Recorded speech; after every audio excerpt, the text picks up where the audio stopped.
আসসালামু আলাইকুম, সবাইকে সুফিয়ান টেক হাবের পক্ষ থেকে আন্তরিক শুভেচ্ছা অভিনন্দন। আশা করছি আপনারা সবাই ভালোই আছেন। আজকে আমি চলে এলাম আপনারা কিভাবে একটা এক্সেলের একটা শিট থেকে ডেটাকে আরেকটা শিটে ট্রান্সফার করবেন সহজ কিছু ফাংশন ব্যবহার করে, সহজ কিছু ফর্মুলা ব্যবহার করে। সো সেই জিনিসটা আমি নিয়ে কথা বলবো। তার আগে বলে রাখি, আমার চ্যানেলটি যদি এখন পর্যন্ত আপনারা সাবস্ক্রাইব করে না থাকেন, দয়া করে আমার চ্যানেলটি সাবস্ক্রাইব করুন। আর আমার ভিডিওগুলো যদি ভালো লেগে থাকে তাহলে অবশ্যই আমার ভিডিওতে লাইক দিবেন, কমেন্ট করবেন, শেয়ার করবেন। মূল টপিকে চলে আসি। তার আগে এখানে দেখেন, আমি হচ্ছে দুইটা শিট ক্রিয়েট করে রেখেছি। একটা হচ্ছে ফর্ম নামের শিট, একটা হচ্ছে অল ডেটা শিট। ঠিক আছে?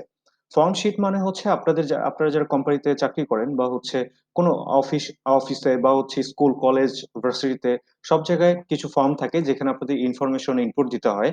হ্যাঁ, সেটা অফলাইনে হতে পারে, অনলাইনে হতে পারে, সব জায়গায় হইতে পারে। সো আমি এখানে এক্সেল একটা আজকে দেখাবো যে আপনারা এক্সেলে এই জিনিসটা কিভাবে ক্রিয়েট করতে পারেন। সো এখানে আমি একেবারেই স্যাম্পল হিসাবে একটা ফর্ম ফর্ম ক্রিয়েট করে রেখেছি। এখানে আমি ডাটা ইনপুট করব এই ঘরগুলোতে, সেলগুলোতে। আর এই যে একটা বাটন আছে সেভ, এখানে আমি ক্লিক করা মাত্র যেন আমার যে অল ডাটার একটা শিট আছে এখানে সেগুলো ইনপুট হয়ে যায়। এবং এই যে আরেকটা বাটন আছে, এই বাটনটা আমি কিভাবে এখানেই ক্লিক করা মাত্র আমি অল ডাটার যে ডেটাগুলো আছে সেগুলো দেখতে পারবো, সেটা আমি আজকে কথা বলবো। ঠিক আছে? সো এখন দেখি, এখানে আমি কিছু ডেটা ইনপুট করবো ফার্স্টে। ১০০, আমি আইডি দিলাম ১০০, নেম সাপোজ আমার নামটাই দিলাম সুফিয়ান। তারপরে রোল দিলাম আমি একটু খারাপ স্টুডেন্ট, ৫০ দিলাম। ক্লাস দিলাম সাপোজ ক্লাস 10। সেকশন দিলাম ধরেন বি। হ্যাঁ? সো এই যে আমি ডেটাগুলো ইনপুট করলাম, এর পরবর্তীতে আমাদের যেটা কাজ হবে সেটা হচ্ছে আমরা ভিউ অপশনে চলে যাব। ঠিক আছে? এই যে ভিউ অপশনটা দেখছেন এই উপরে, এই ভিউ অপশনে চলে যাব। ভিউ অপশনে যাওয়ার পরে এই যে আমাদের শেষে ম্যাক্রোস নামে একটা অপশন আছে। ঠিক আছে? সত্যি কথা বলতে ম্যাক্রোস নিয়ে কিন্তু আমার একটা চ্যানেলে আমার একটা কিন্তু ভিডিও করা আছে। আপনারা চাইলে ম্যাক্রোসটা কি আসলে এবং এটা কিভাবে কাজ করে সেটা নিয়ে কিন্তু সেটা দেখে আসতে পারেন আমার চ্যানেলে গিয়ে সেই ভিডিওটা। আর না চাইলে উপরে যে আই বাটনটা আছে এখানে ক্লিক করেও আপনারা কিন্তু সেই ভিডিওটা দেখে আসতে পারেন। সো এখানে আমরা ক্লিক করব, ভিউ অপশনে যাওয়ার পরে ম্যাক্রোসে ক্লিক করব। ম্যাক্রোসে ক্লিক করে রেকর্ড ম্যাক্রো নামে একটা অপশন আছে, সেই রেকর্ড ম্যাক্রোতে আমরা ক্লিক করব। ক্লিক করার পরে এই ম্যাক্রোটার আমার একটা নাম চাচ্ছে। ঠিক আছে? এই ম্যাক্রোটা যে আমি ক্রিয়েট করব এটার নাম চাচ্ছে। সো আমি এখানে দিলাম সাপোজ ইনফো। ঠিক আছে? বা ইনফরমেশন। ইনফরমেশন, ওকে। সো এই যে আমি দিলাম, দেওয়ার পরে হচ্ছে নাম দিলাম, নাম দেওয়ার পরে হচ্ছে ওকে তে প্রেস করব। ওকে, ওকে করার পরে আমার কিন্তু রেকর্ড শুরু হয়ে গেছে। আমার ম্যাক্রোটা যে আমি সিলেক্ট করলাম সেটা রেকর্ড শুরু হয়ে গেছে। আমি এখন যা করব না কেন এটা স্টপ করার আগ পর্যন্ত সবকিছু কিন্তু ম্যাক্রো সেটা রেকর্ড করে নিবে। সো আমি এখন যেটা করব, যে ডাটাগুলো আমি ইনপুট দিলাম সেই ডাটাগুলোকে সবগুলোকে কপি করব। কপি করার পরে অল ডাটা নামে যে শিটটা আছে যেখানে আপনারা সেটাকে ট্রান্সফার করতে যাচ্ছেন সেই শিটটাতে চলে যাবেন। চলে গিয়ে হচ্ছে এই যে আইডি, নেম, রোল, যে এই রোটা আছে এই রোটার পরের যে রোটা, এখানে কার্সরটা রেখে মাউসের রাইট বাটনটা ক্লিক করবেন। ক্লিক করে দেখেন এই যে পেস্ট করব আমরা, সো পেস্টের যে অপশনগুলো, এখানে একটা ট্রান্সপোজ পেস্ট নামে একটা পেস্ট আছে, অপশন আছে। এরপরে এখান থেকেও আপনারা করতে পারেন অথবা পেস্ট স্পেশাল নামে একটা অপশন আছে, এই পেস্ট স্পেশাল অপশনতে গেলেও আপনারা এই যে এই মাঝখানে দেখবেন যে একটা ট্রান্সপোজ পেস্ট নামে একটা অপশন আছে। সো আপনারা এটা ক্লিক করবেন। ক্লিক করে দিয়ে দেখেন এখানে কিন্তু আপনাদের যে ডাটাগুলো আপনি কপি করলেন সেগুলো কিন্তু চলে আসছে। আমি এই ঘরগুলো একটু সাজায় নিব।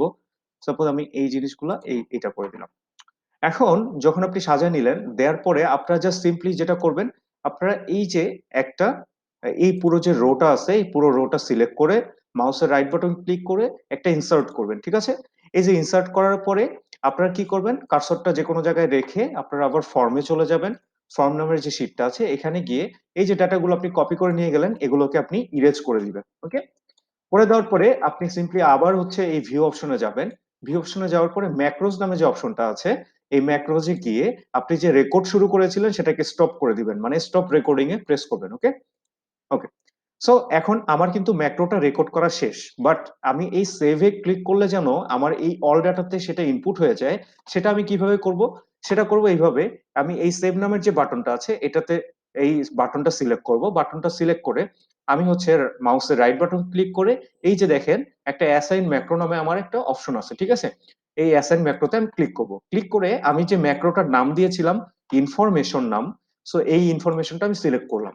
ওকে, ইনফরমেশন এই নামটা সিলেক্ট করার পরে আমি ওকে প্রেস করলাম। ঠিক আছে? আমার এই বাটনটা কিন্তু মানে হচ্ছে অ্যাসাইন করে দেওয়া হয়ে গেছে। ঠিক আছে? এখন আমি এখানে যাই ইনপুট দিব না কেন, দেওয়ার পরে এই বাটনটাতে যখনই ক্লিক করব তখনই আপনারা দেখতে পারবেন যে আমার অল ডাটাতে সেই ডাটাটা চলে গেছে। দেখেন এখানে কিন্তু আমি যেটা পেস্ট করে আসলাম সেটাই শুধু আছে, আর কোনো ডাটা নাই। সো আমি এখানে সাপোজ এখানে দিলাম 101, নাম দিব রিয়াদ, রোল দিলাম সাপোজ 2, ক্লাস দিলাম সাপোজ ধরেন ক্লাস 9, সেকশন দিলাম এ। ওকে, দেওয়ার পরে আমি এই সিম্পলি এই বাটনটাতে ক্লিক করব। ঠিক আছে, একটু মনোযোগ সহকারে খেয়াল করবেন যে বাটনটাতে ক্লিক করা মাত্র আমার এই শীটে কি হচ্ছে। সো আমি ক্লিক করলাম, দেখেন আমার কিন্তু এখানে একটা পপ আপ চলে আসছিল। এই পপ আপটার কি হলো দেখি, আমি অল ডাটাতে গিয়ে দেখি যে আসলে এই যে ডাটাটা আমি দিয়েছিলাম সেটা ইনপুট হয়েছে কিনা। অল ডাটা, এই দেখেন 101 নম্বর roll Riyad, roll number 2, class 9, section A. আমি সেম ভাবে আর একটা ডাটা দিয়ে কাজ করি দেখি। সাপোজ 102, নেম সাপোজ দিলাম সজল, রোল নাম্বার দিলাম 5, ক্লাস 8, সেকশন সি। ওকে, দেওয়ার পরে আমি আবার এই সেভ নামের এই বাটনটাতে ক্লিক করব, সেভ। ওকে, দেখেন একটা পপ আপের মতো কিন্তু চলে আসছিল, ফ্ল্যাশ দিল। তো আমি অল ডাটাতে যাবো, এই দেখেন আমার এখানে কিন্তু ডাটাটা ইনপুট হয়ে গেছে। ঠিক আছে, এখন আমি যেটা করব, আপনাদেরকে বলে রেখেছিলাম যে আমি এই যে অল ডাটার নামে যে বাটনটা আছে এইটাতে ক্লিক করা মাত্র যেন আমি অল ডাটার যে শিটটা আছে সেখানে চলে যাই। সেটা করতে আমার কি করতে হবে, আমি হচ্ছে এই অল ডাটা যে ট্যাব মানে বাটনটা আছে এটাতে সিলেক্ট করব। সিলেক্ট করার পরে মাউসের রাইট বাটন ক্লিক করব। ক্লিক করে দেখেন এখানে কিন্তু একটা আছে যে হচ্ছে লিঙ্ক। ঠিক আছে, এই যে লিঙ্ক নামের অপশনটা, এই লিঙ্ক নামের অপশনটাতে ক্লিক করব। ক্লিক করে আমার এরকম একটা পপ আপ উইন্ডো চলে আসবে। এখানে এই চারটা অপশন আছে, এই চারটা অপশনের মধ্যে দেখেন প্লেস ইন দিস ডকুমেন্ট, হ্যাঁ প্লেস ইন দিস ডকুমেন্ট যে অপশনটা আছে এটা সিলেক্ট করবেন। করে আপনারা কি করতে যাচ্ছেন, অল ডাটা যেহেতু সিলেক্ট করছেন, অল ডাটার যে শীটটা আছে এই শীটটা আপনারা সিলেক্ট করলেন, এই যে অল ডাটা। ঠিক আছে, এখন ওকে চাপ দিবেন। এখন আমি যদি সিম্পলি অল ডাটার উপরে ক্লিক করি, দেখেন আমরা কোন শীটে যাই, এই অর্ডারটাতে ক্লিক করলাম, এই যে আমি ফর্ম নামের এই শীটটাতে চলে আসছি। সো আমি যেটা করব, এই এখানেও একটা বাটন আছে, এই বাটনটাকে হচ্ছে ফর্ম নামের যে শীট আছে এটার সাথে লিংক করব। এটাতে কি করব, আবার সিলেক্ট করে মাউসের রাইট বাটন ক্লিক করব, লিংকে যাব, লিংকে গিয়ে প্লেস ইন দিস ডকুমেন্টটা সিলেক্ট করব। করে আমি এখন ফর্ম নামের শীটটা এই ট্যাপ করে দিলাম। ওকে, এখন ওকে চাপ দেবো। আমি আবার এখান থেকে ক্লিক করব, এই যে আমি ফর্মের যেই শীট আমি রেডি করে রেখেছিলাম সেই ফর্মের শীটে আমি চলে আসলাম। আমি আবার দেখি এখানে অল ডাটাতে ক্লিক করি, এই যে আমি অল ডাটা যে শীটটা আছে এখানে চলে আসলাম। সো আমি আর লাস্ট বারের জন্য একটু দেখাই দিই যে হচ্ছে এখানে রোল নাম্বার দিলাম 105, নেম দিলাম সাপোজ মিম। ওকে, মিম, রোল নাম্বার দিলাম সাপোজ 10, ক্লাস 7, সেকশন এ। ওকে, এখন আমি সেভে ক্লিক করব। ওকে, একটা ফ্লাশ হবে, ফ্লাশ হওয়ার পরে আমি এখন অল ডাটাতে যাব, অল ডাটাতে গিয়ে দেখি আছে কি না আছে। হ্যাঁ, অল ডাটাতে এই ডাটাটা চলে আসছে। সো এই হচ্ছে আপনারা কিভাবে আপনারা একটা শিটে, আপনারা কিন্তু চাইলে আরো মাল্টিপল শিটেও কিন্তু এগুলো ট্রান্সফার করতে পারেন। সেক্ষেত্রে আপনার ম্যাক্রো ফাংশনটা ইউজ করতে হবে। সো আমার ম্যাক্রো ফাংশন নিয়েও ভিডিও আছে, আপনারা চাইলে সেই ভিডিওটা দেখে আসতে পারেন আমার চ্যানেল থেকে। আর আমি আমার ভেরি নেক্সট ভিডিওতে আমি যেটা দেখাবো সেটা হচ্ছে আপনারা এই যে বাটনটা আমি কিভাবে ক্রিয়েট করেছি, সেই বাটনটা কিভাবে ক্রিয়েট করা যায়, কত ভাবে ক্রিয়েট করা যায় সেই জিনিসটা নিয়ে আপনাদের সাথে কথা বলবো।